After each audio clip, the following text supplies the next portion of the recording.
I want to correct this wrong notion that people, non-Muslims, hold about jihad. Jihad is not to kill a non-Muslim by a Muslim. Jihad means... Hello and what's up guys? In this video, the Sultan of Sokoto has just dropped a bombshell that's shaking the entire country. And trust me, you need to hear this. In a time where religion and politics are constantly clashing in Nigeria, the Sultan has come out boldly to clear the air on one of the most misunderstood concepts in Islam, Jihad and Islamism. And what he said, it is not what you think. At a high-profile event in Abuja during the launch of a book titled Scars, Nigeria's Journey and the Boko Haram Conundrum by former Chief of Defense Staff General Lucky Irabo, the Sultan of Sokoto Mohammed Said Abubakar made a statement that stunned many. He said, and I quote, "Jihad is not to kill a non-Muslim. Jihad means to strive, and in whatsoever you do in life, you strive to be the best you can." Let that sink in. For decades, many Nigerians, both Christians and Muslims, have associated the word jihad with violence, extremism, and terrorism.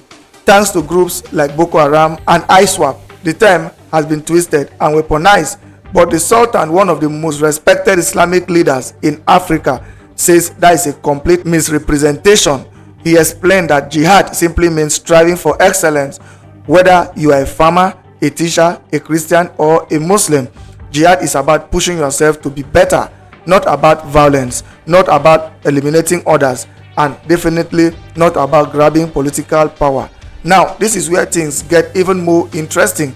The Sultan didn't stop at redefining jihad. He tackled another controversial topic, Islamism. He said Islamism is not aimed at seizing power at any particular forum.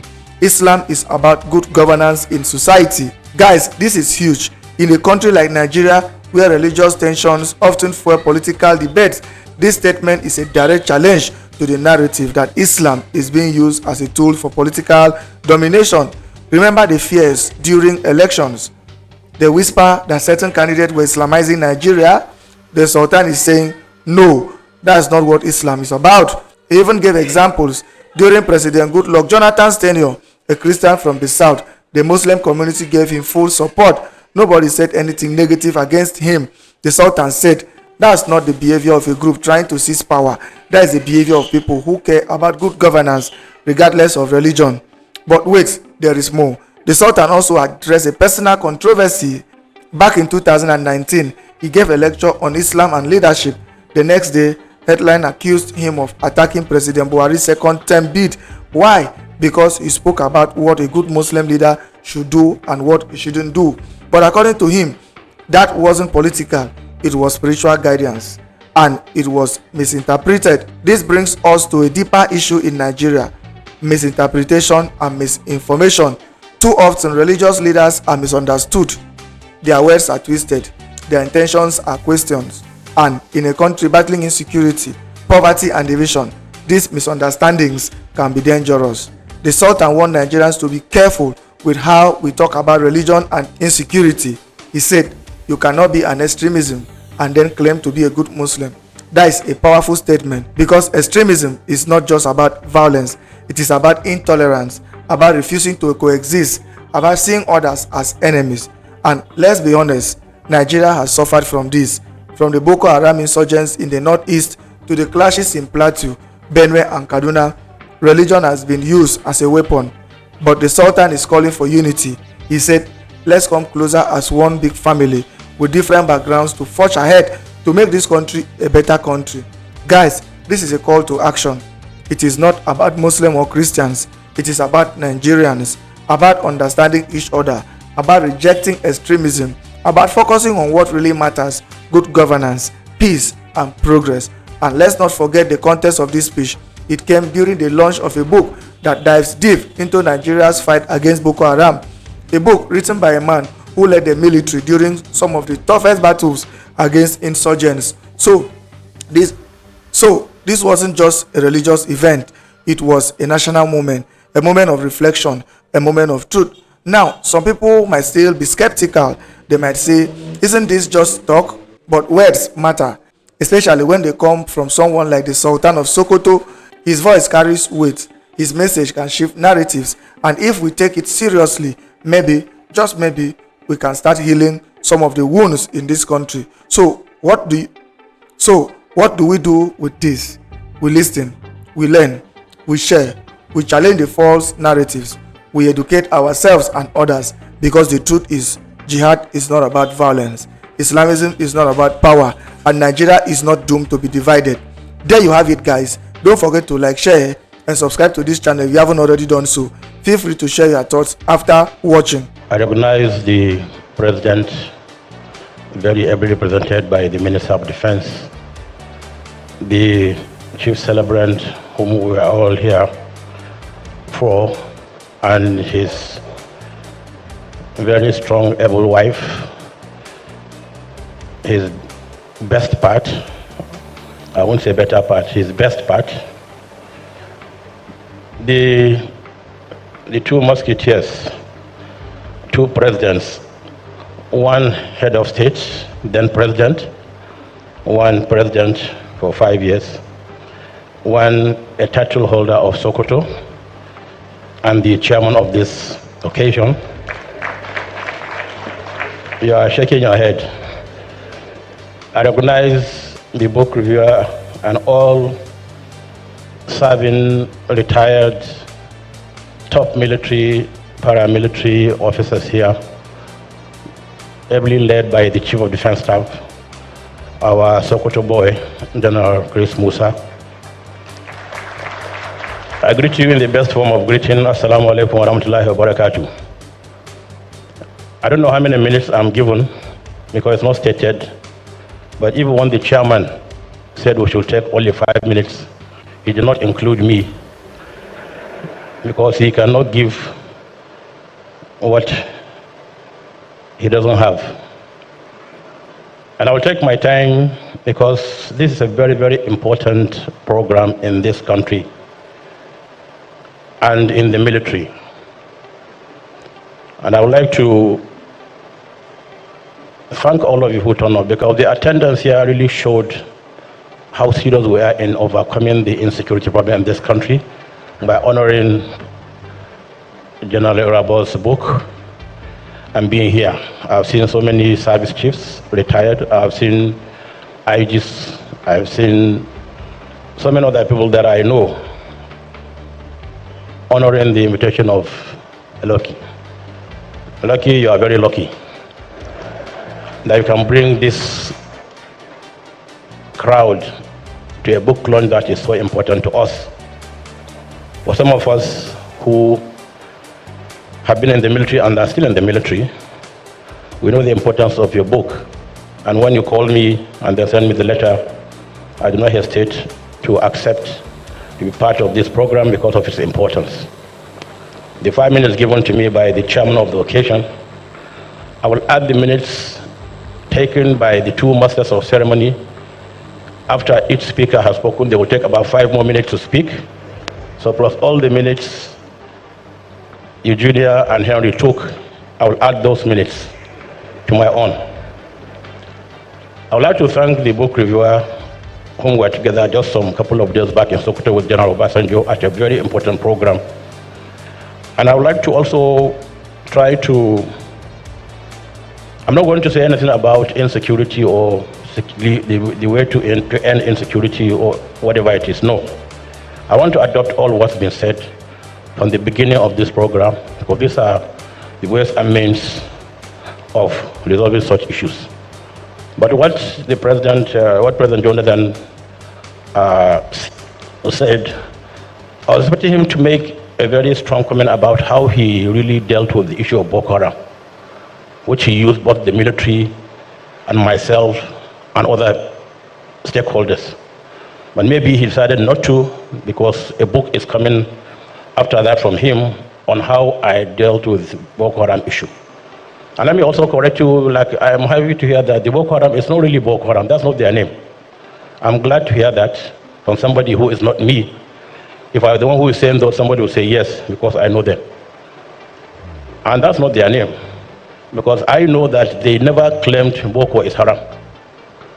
If you have listened to some of their audio, which I had privilege of listening to, they said they didn't say Boko is Haram, because so many of them have also gone to school. And they said you cannot open somebody's brain and remove the education in his head. So he had already acquired that knowledge, that education. He's an engineer, he's a doctor, he's whatever it is. What they are saying is that those who have gone to school and are educated are leading bad governments. What they are after is the issue of bad governance, because they want to be free, they want to do whatever they feel they should do. And I want to correct, and I'm glad this is carried on TV, live. I want to correct this wrong notion that people, non-Muslims, hold about jihad. Jihad is not to kill a non-Muslim by a Muslim. Jihad means to strive. And in whatever you do in life, you strive to be the best you can be. You strive to be a good Muslim. You strive to be a good Christian. You strive to be a good farmer or a good engineer. So jihad is not to kill a non-Muslim. That's a wrong notion people have been airing out for decades. And I wrote a foreword on a book written by very high stakeholders across the world, published by the King of Jordan. And I wrote that forward, and I believe that book will be brought back again, because it was about 13, 14 years ago, and it talked about the uses and abuses of jihad. Because at the back of the book, I remember very well, because they said one of the most fearsome word a non-Muslim would hear is the word jihad. And it's true, because people have already given it a very negative connotation, but it is not. And so let's live here with that notion that, look, jihad is to strive, it's not to kill a non-Muslim. Because as we know as Muslims, it's in the Holy Quran, you cannot take somebody's life without due process. You cannot kill somebody.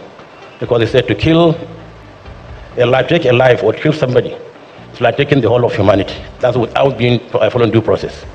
But these are things that scholars will talk to you about.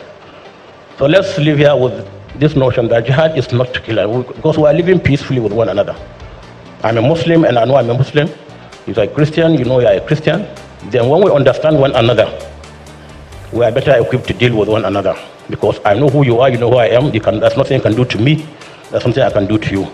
Understanding is the most important thing. We understand one another and live peacefully in this country. And I want to also correct the notion that when Bishop Kuka talked about Islamism, if you use some words maybe in a wrong manner, or somebody might feel Islam is negative. Islamism is not aimed at seizing power at any particular forum. Islam is after good governance in society. And whoever is there, President Goodluck Jonathan was president, we gave him 100% support throughout his presidency. Nobody said anything negative about it. He knows that and he's here. So Islamism is not what you think it is.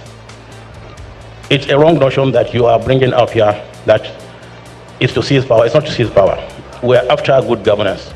September 2019, I gave a talk on Islam and good governance in Nigeria. President Buhari was just going in for his second term. After I finished my talk, the following day, papers carried it, I was aiming at President Buhari's second term, because I said things that a good Muslim should do as a leader and what he should not do. And these are written. So we have a code. We have a code of conduct. We have ways and means of life, the Holy Quran and the hadith of our most noble Prophet Muhammad and the consensus of the ulama, that the clerics. These are three things guiding us. Anybody coming outside this to say things that he really doesn't know about is not speaking, it's not for Islam. Because Islam abhors extremism. Islam abhors extremism. You cannot be an extremist and then claim to be a good Muslim.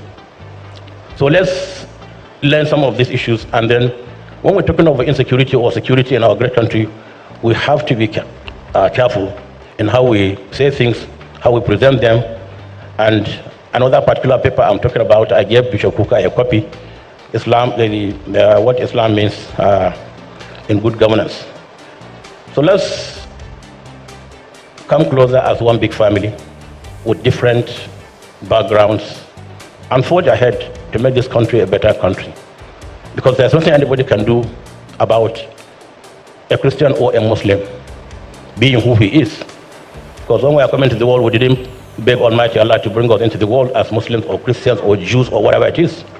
He decided in his own right to bring into the world as a Christian or a Muslim or whatever it is. We must learn to respect one another. We must learn to live with one another. We must learn to help one another, because we must be our brother's keepers. And so many Christian leaders here know that. It's in the holy books also that we must be good to ourselves. And I want to thank the chairman of the occasion for coming to Sokoto once more.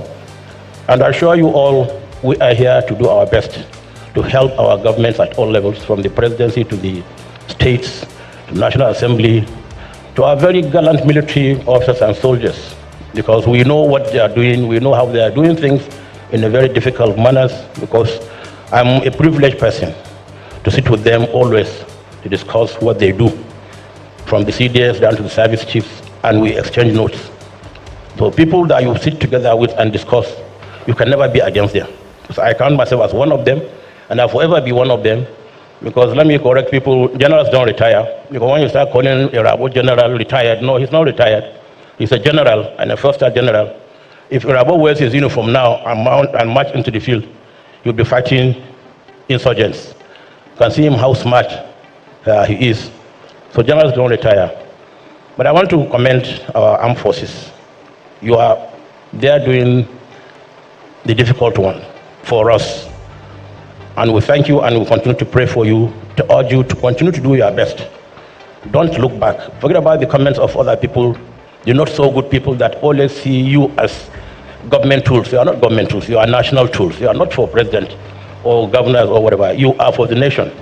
That's what you should know in whatever you are doing, whenever you're going for operations. You can name 100 operations, it doesn't matter. Those people don't know how you change nomenclature of operations. It's to suit the environment, nothing more. So it's not that you have failed, you have not failed. You are still doing your best. Continue to do your best, and we urge our political leaders, the Minister of Defense is here, give them the best you can give them, and inshallah, we will not eliminate insurgency, but we will use it to the maximum that we can. I mean, to the minimum level that we can go about doing our normal lives. So finally, I would like to also, as somebody just mentioned quietly, maybe do we put together all our service chiefs, both military, paramilitary, lock them in a room, tell them, bring out a solution on how do we end this? Because experiences matter. You cannot buy experience. Somebody who was chief of defense staff 10 years ago, 20 years ago, will still have, how did you do your own? How did you succeed? How did you become short of total success? When you sit down and discuss this, I think you will come up with a very, very important document that you will just march to the commander-in-chief. He will give you the marching orders, give you the resources, and the country will be a much better country. So we thank you most sincerely, and we thank Lucky and your wife. Wish you all the very best, and I wish you also safely back to our various destinations at the end of this program. And I greet you in the best form of greeting. Assalamu alaikum wa rahmatullahi wa barakatuh. As always, I tell people, let's tell ourselves the home truth. Let's not hold back. Let's know that, yes, we have conscience. And Amfodio said, conscience is an open wound, only truth can heal it. Thank you.